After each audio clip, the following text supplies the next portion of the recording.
மற்றவர்கள் மதிக்க வேண்டும் என்பதற்காகவே தன்னுடைய அத்துணை விஷயங்களையும் செய்ய துடிக்கும் மீனராசினியர்களே.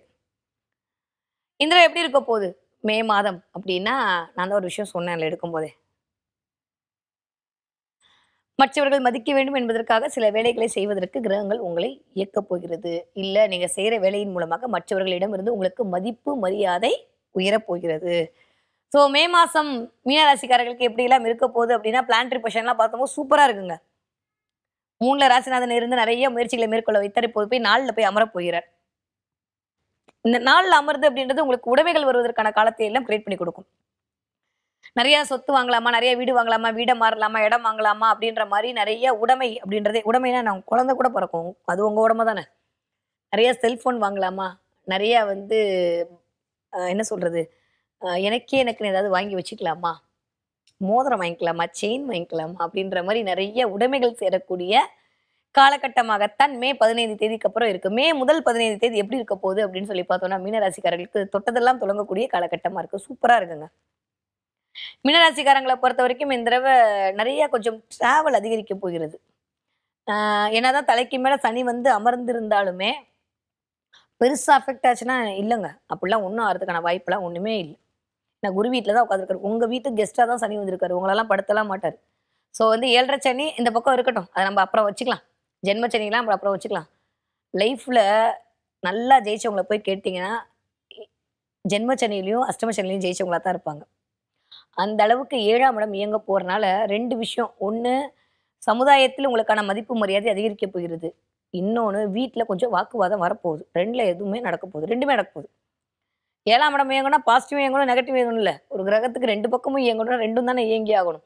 அப்ப அந்த வகையில பார்க்கும்போது சமுதாயத்தில குட் பாயா இருக்க போறீங்க. வீட்டுக்குள்ள வெரி வெரி குட் பாயா இருக்க போறீங்க. ஓகே. அதனால நீங்க வந்து அத பார்த்துக்கங்க எப்படி இருக்க போகுதுன்னு. ஸோ இந்த தடவ தியேட்டருக்கு போயிட்டு வர்றது, சினிமாக்கு போயிட்டு வர்றது, ஆடம்பரமா செலவு பண்றது, உங்களுடைய மதிப்பு மரியாதைய காட்டணுன்றதுக்காண்டி அடுத்தவங்களுக்கு வாங்கி குடுக்கறது, இந்த மாரி வேலையெல்லாம் நடக்க போகுது. யாருக்கு? மீனராசிக்காரர்களுக்கு. மகிழ்ச்சி நெறைய போகுது. இந்த மகிழ்ச்சி எப்படி வரும்? ஏதாவது பண்ணா தானே மகிழ்ச்சி வரும். சும்மா வந்துருமா? மகிழ்ச்சின்றது மற்றவர்களால் வரக்கூடியதுதான் மகிழ்ச்சி இல்லையா? அப்ப மற்றவர்கள் மூலமாக மகிழ்ச்சி வரதுக்கான எல்லா விஷயமும் நடக்க போகுது. நெறைய ஃப்ரெண்ட்ஸோட சுத்த போறீங்க. நெறைய ஃப்ரெண்ட்ஸ மீட் பண்ண போறீங்க. ஃப்ரெண்ட்ஸ் மீட்லாம் நடக்க போகுது. நெறைய கோவில்களுக்கு போயிட்டு வர போறீங்க. நெறைய சுற்றுலா போயிட்டு வர போறீங்க. நெறைய தண்ணீர் சம்மந்தப்பட்ட இடத்துக்கு போறீங்க.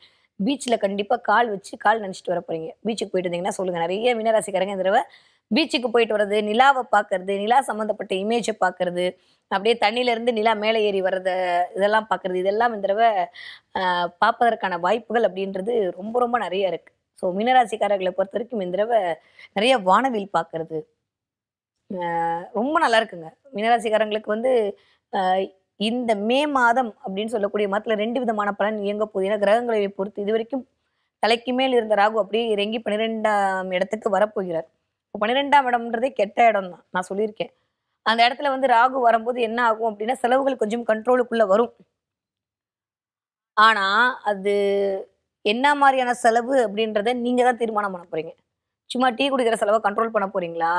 இல்ல தேவையில்லாத செலவ கண்ட்ரோல் பண்ண போறீங்களான்றத நீங்க தான் உங்க பட்ஜெட்ல உட்கார்ந்து அலசி ஆராய்ஞ்சு டிசைட் பண்ணிக்கணும். வாட் எவர் இட் இஸ் செலவு அப்படின்றது கட்டுக்குள் அடங்கக்கூடிய மாதமாக 15 தேதிக்கு அப்புறம் இருக்கு மே மாசத்துல. ஆனா முதல் 15 மாதம் செலவுகள் அதிகரிக்கக்கூடிய காலமா தான் இருக்கு.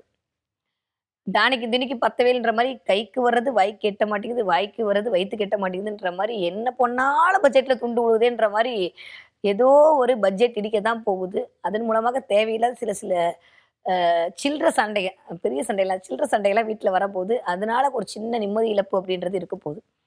ஸோ வந்து சின்ஷன் மாரி அமைதியோ அமைதி என்று இருக்கக்கூடிய மீனராசிக்காரர்களுக்கு தேவையில்லாத வாக்குவாதங்களிலிருந்து தப்பித்துக் கொள்வதற்கான ஒரு பெரிய வழி அப்படின்றது கிடைக்க போது.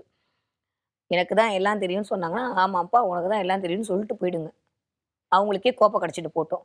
நம்ப ஏதாவது சொல்ல போய், ஏற்கனவே நம்மகிட்ட நெறைய கிரகம் வேற உட்கார்ந்துருக்கு தலைக்கு மேல. 1ஆ 2ஆ? ம். மிஸ்டர் ராகு இருக்காக, சுக்கிரன் இருக்காக, புதன் இருக்காங்க, சனி இருக்காங்க. ஒரு 6ஆம் தேதிக்கு அப்புறம் தான் இவங்கலாம் ரிலீஸ் ஆவாங்க. அப்பதான் புதன் வருவாரு. திரும்ப 3 அங்க தான் இருக்கும். 15ஆம் தேதிக்கு அப்புறம் தான் கீழ. ஸோ முதல் 15 நாட்கள் மிகுந்த கவனத்தோடும், மிகுந்த அமைதியோடும், மிகுந்த தன்னடக்கத்தோடும், நான் உண்டு, என் வேலை உண்டுன்னு இருந்துகிட்டே இருக்கக்கூடிய மீனராசிக்காரர்களுக்கு எந்த பிரச்சனையும் வரப்போறதில்ல. தேவையில்லாம நம்ம சொல்றத கேட்பாங்கன்னு நம்பி நீங்க சொன்னீங்கன்னா, 1 மணி நேரம் நீங்க சொல்றதெல்லாம் கேட்டு, சரி அப்படின்ட்டு போயிடுவாங்க. நேர விரயமும், சொல் விரயமும் மாறது தான் மிச்சமா இருக்குமே தவிர, வேற எதுவும் முடியாது. யாரையும் மாத்துறதுக்கு யாரும் பொறக்கல. யூசுவலா மீன ராசிக்காரங்க ரொம்ப ரொம்ப நல்லவங்களா? அட்வைஸ் பண்ணி அடுத்தவங்க திருந்திருவாங்கன்னு நம்பி உங்ககிட்ட இருக்க விஷயத்தெல்லாம் சொல்லுவீங்க. ஏன்னா குருவோட வீடு அது. குருவா தானே வேலை செய்வாங்க. அவங்க எடுத்துக்காம போனா, அதன் மூலமா என்ன மதிக்கல பாரேன், எனக்கு மரியாதை குடுக்கல பாரேன், எனக்கு வந்து பேச்சு குடுக்கல பாரேன் அப்படின்னு போகக்கூடிய ஒரு காலகட்டமா இருக்கு. இன்னொரு பக்கம், நீங்க நமக்கு எதுக்குடா வம்புன்னு போயிட்டீங்கன்னா, பாத்தியா கழுவுற மீன்ல நழுவுற மீன் மாரி போயிட்டான் பாத்தியா, எதுக்கும் ரெஸ்பான்சிபிலிட்டி எடுத்துக்கல பாத்தியான்ற மாரி சொல்லுவாங்க. ஸோ அப்படி இருந்தாலும் உலகம் சொல்லும், இப்படி இருந்தாலும் உலகம் சொல்லும். அதனால உலகத்தின் காதுகளை வந்து மூடுறது நம்மளோட வேலையே கிடையாது. பேசாம நம்ம வீட்ல இருக்கிறது நல்லது. அதனால மீனராசிக்காரங்க, நான் திரும்ப இதுக்கு இவ்ளோ பீடிகையோட உங்களுக்கு மட்டும் சொல்றேன் அப்டின்னா, முதல் 15 நாட்கள் மிகுந்த கவனத்தோடு இருக்க வேண்டிய காலகட்டமாகத்தான் இருக்கு. இல்லாட்டி சின்ன விஷயம் பெரிய விஷயமாற மாரி குட்டி, குட்டி பிரச்சனை பெரிய பிரச்சனைய கொண்டு வந்து கிரியேட் பண்ணி விட்டுரும். அடுத்த 15 நாட்களுக்கு அப்புறம் கவலையே பட வேணாம். சூப்பரா இருக்கு. வேற ஒரு வேலையும் இல்ல. ரொம்ப, ரொம்ப, ரொம்ப, ரொம்ப நல்ல விஷயமா தான் இருக்கு. அடுத்த 15 நாட்கள். ஏன்னா 3ஆம் இடத்துல போய் சூரியன் உட்காரும்போது முயற்சிகள் அனைத்தும் பலிதமாக போகுது. சூரியன் உங்களுக்கு எந்த அதிபதியா கூட வந்துட்டு போகுது. சூரியன் உட்கார்ற இடத்தை பொறுத்து அவர் என்னத்த குடுக்க போறாருன்றது ஒண்ணு இருக்குல்ல. ஸோ முயற்சிகள் அனைத்தும் பலிதமாக போகுது. டிராவல் நெறைய பண்ண போறீங்க. நெறைய டேட்டா கிடைக்க போகுது. நெறைய வந்து குழந்தைகளுடைய ஆரோக்கியம் மேம்பட போகுது. இதுவரைக்கும் குழந்தை ஆரோக்கியத்துல ஏதாவது ஒண்ணு இருந்தா குழந்தைகளுடைய ஆரோக்கியம்லாம் மேம்பட போகுது. கோவிலுகளுக்கு போயிட்டு வந்து சில பரிகாரங்கள்லாம் பண்ணிட்டு வர போறீங்க. நெறைய நல்லா இருக்கு. யாருக்கு மீனராசிக்காரங்கள பொறுத்தவரைக்கும். ஆன்மீகம் அதிகரிக்க போகிறது. உள்ளுக்குள்ள இருக்கக்கூடிய அந்த எனர்ஜிய பத்திலாம் தெரிஞ்சுக்க போறீங்க. நெறைய சிவன் கோவில்கள் உங்க கண்ல படப்போகுது. ஸோ மீனராசிக்காரர்கள பொறுத்தவரைக்கும் இந்த தடவ தொட்டதெல்லாம் தொடங்கக்கூடிய காலகட்டமாகத்தான் இருக்கு. கவனம், செயலில் மட்டும் கவனம். தேவையில்லாம அடுத்தவங்கட்ட பேசி வம்பு சண்டையில மாட்டிக்காதீங்க. அடுத்தவங்களுக்கு அட்வைஸ் பண்ணாதீங்க. யாரையும் திருத்தறதுக்கு நம்மள பொறுக்கல. நம்மளுக்கே நேரம் இல்ல. ஏற்கனவே சனி வந்து நம்மள வச்சு சடுகுடு ஆடிட்டு இருக்காரு. நம்ம எதுக்கு அடுத்தவங்களுக்கு போய் சொல்லுவானே. அதனால மீனராசிக்காரர்கள் இந்த தடவை கொஞ்சம் அமைதின்னு இருந்து கொள்வது உங்களுக்கும் நல்லது, சுற்றி இருப்பவர்களுக்கும் நல்லது. அவ்வளோதான். மத்தபடி நல்ல விஷயங்கள்லாம் பார்த்தீங்கன்னா, நான் சொன்ன மாரி சக்சஸ் எல்லாம் கிடைக்க போகுது. அமைதியா இருக்க வேண்டிய விஷயத்தையும் சொல்ட்டேன். அலர்ட்டா இருக்க வேண்டிய விஷயத்தையும் சொல்ட்டேன். எலும்பு சம்மந்தப்பட்ட விஷயத்தில் கவனம். 2ஆம் அதிபதி போய் அங்க நீச்சமா இருக்கும்போது கொஞ்சம் அ பல்லு சம்மந்தப்பட்ட இடத்துல ஒரு சின்ன இண்டிகேட் பண்ணுவாரு. நெறைய பேருக்கு பல் சம்மந்தப்பட்டு பல் டாக்டர போய் பார்த்துட்டு வர்றது, இல்ல ரூட் கேனல் பண்றது, பல்ல ஏதோ பிரச்சனை குடுக்குறது, பல்லு வீங்குறது, இந்த மாரி பல்லு சம்மந்தப்பட்ட விஷயம், வாய் சம்மந்தப்பட்ட விஷயத்துல கொஞ்சம் கவனமாக இருந்து கொள்ளுங்கள். ஆ ஏதாவது குட்டியா இருந்தா கூட உடனே போய் டாக்டர பார்த்துட்டு வந்துருங்க. அதுதான் உத்தமம். அதே மாரி கண் சம்மந்தப்பட்ட இடத்துல கவனமா இருந்துக் கொள்ளுங்க. ஸோ இந்த தடவ கண்ணு, பல்லு 2யுமே பார்த்துக்க வேண்டிய காலகட்டமா தான் மீனராசிக்காரங்க இருக்கீங்க. இது மட்டும் தான் இந்த தடவ ஒரே ஒரு அவேர்னஸே தவிர, மத்தபடி எல்லாமே மீனராசிக்காரர்களுக்கு மிகச்சிறந்த முறையில் நல்லா இருக்கு. சரி என்ன வழிபாடு பண்ணலாம்? கண்டிப்பாக குலதெய்வ வழிபாடு பண்ணணும். அத தாண்டியும் ஒரே ஒரு தடவ மீனராசியில என்ன கிரகம் இருந்தாலும் சரி, எல்லாருக்கும் மீனராசிக்காரர்களா இருந்தாலும் சரி, மீனராசியில என்ன கிரகம் இருந்தாலும் சரி, ஒரே ஒரு தடவ நோ ஆப்ஷன். கண்டிப்பாக போய் பிள்ளையார்பட்டியில் இருக்கக்கூடிய கற்பக விநாயகரை வழிபாடு செய்துவிட்டு வாருங்கள். வாழ்க்கை கற்பகமாய் மலரும். கற்பக விநாயகரை போய் ஒரு தடவ பார்த்துட்டு வாங்க. அதுவும் முடியும்னா கரசை கரணத்துல போய் ஒரு தடவ பார்த்துட்டு வாங்க. மீனத்தில் உங்களுக்கு ஏதாவது ஒரு கிரகம் இருக்கு, இல்ல நீங்க மீன ராசிக்காரர்களா இருக்கிறீங்கன்னா, பிள்ளையார்பட்டி வழிபாடு உங்களுடைய மிகச்சிறந்த முன்னேற்றத்திற்கு ஒரு வடிகாலாக அமையும். அத தாண்டியும் அனுமன பிடிச்சுக்கோங்க. 13 நாளைக்கு ஒரு ரூபா வச்சு ஒரு வெத்தல ரூ. 1 ஒரு 13 சுத்து சுத்தி அனுமன வழிபாடு பண்ணிட்டு வரக்கூடிய மீனராசிக்காரர்களுக்கு அனுமனுடைய அத்துணை விதமான சக்தியின் மூலமாக உங்களுக்கு வரக்கூடிய எல்லா விஷயங்களும் தவிடுபொடி ஆகிவிடும். பசுமாடுகள் பார்ப்பீங்க. நெறைய பசுமாடுகளுக்கு வந்து கீரை குடுக்குறது, நெறைய பசுமாடுகளுக்கு ஒரு தானம் குடுக்குறது, பசுவோட கனெக்ட் ஆறது. நீங்க ரோட்ல போம்போது சும்மா வந்து மாட்டு வண்டி பார்க்கறது, மாடு பார்க்கறது இது எல்லாமே இந்த தடவ மீனராசிக்காரர்களுக்கு நடக்கும். தாண்டியும் பஞ்சாமிர்தம் வந்து உங்க கையில வரும். வந்தா எனக்கு கமெண்ட்ல சொல்லுங்க. இல்ல பஞ்சாமிர்தம் சம்மந்தப்பட்டு பார்க்கறது, இல்ல முருகனுக்கு பஞ்சாமிர்த அபிஷேகம் பண்ற மாரி பார்க்கறது. இல்ல ஏதாவது பழனி பஞ்சாமிர்தம் உங்க கையில வந்து சேர்றது. இல்ல பஞ்சாமிர்தம்ன்ற வார்த்தை நீங்க கேட்கறது. இது எல்லாமே பிரபஞ்சம் உங்களோடு இருப்பதற்காக ஒரு மிகப்பெரிய சைனா வந்து உங்களுக்கு குடுத்துட்டு இருக்குன்னு அர்த்தம்.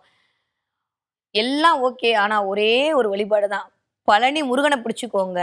பார் புகழ்ற அளவுக்கு மீனராசிக்காரங்க ஜெயிச்சுடுவீங்க. ஸோ 2ஆம் வீட்டு அதிபதியை பிடித்துக்கொள்ள மீனராசிக்காரர்களுக்கு இந்த பணம் அப்படின்ற இடத்துல இருந்து வரக்கூடிய அத்தனை விதமான தடைகளும் தவிடுபடியாகும்.